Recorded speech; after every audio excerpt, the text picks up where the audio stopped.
ასლანი აპირებს, რომ რუსეთის ბაზაზე მყოფი ხალხი გამოიყენოს და აპირებს სროლას. ისე ვამბობდი, რომ გაიქცევა. ზუსტად არ მახსოვს მაშინ რა დასაბუთების და რის საფუძველზე ვამტკიცებდი ამას. მაგრამ არავინ დაბომბვას არ აპირებდა, მაგრამ თუ რუსის ჯარს გამოიყვანდა, რა თქმა უნდა, არავინ დანებებას არ აპირებდა. იქნებოდა მართლა სისხლისღვრა, ხო, რაღაც შეტაკება და ერთი ამბავი. და მე ვამბობდი, რომ გაიქცევა.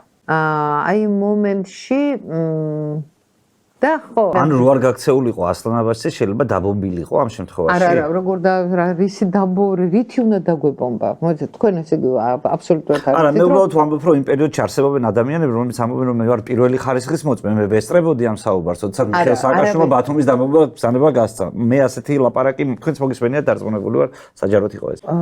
ვინ იყონე და?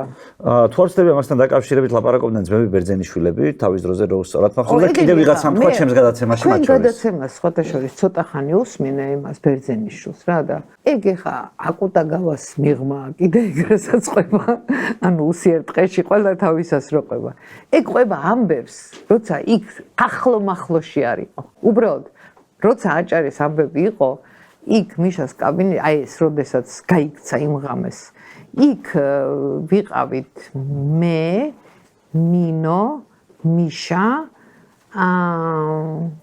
ვანო მიდიოდა მოდიოდა თუ ვანო უკვე წასული იყო მეტი არ მახსოვს კიდე ვინ იყო იქ რა მაგრამ ეს მახსოვს იმიტომ რომ მახსოვს რომ ნინომ დაურეკა ელაპარაკა ასლანის შვილს და უთხრა რომ ხო გესმისო რომ ჩვენ უბრალოდ უთხარიო რომ ჩვენ ახლა უკან ვერ დავიხევთო რა ვერც ერთ გოჯს საქართველოს მიწას რუსების ჯარის საბჭიჯგნად თუ რაღაც ესეთი უთხრა ვერ გავხდითო და დაბომბვა რითი უნდა დაგვებომბა რითი უნდა დაგვებომბა ის რა ქვია ტყვია და ის არისო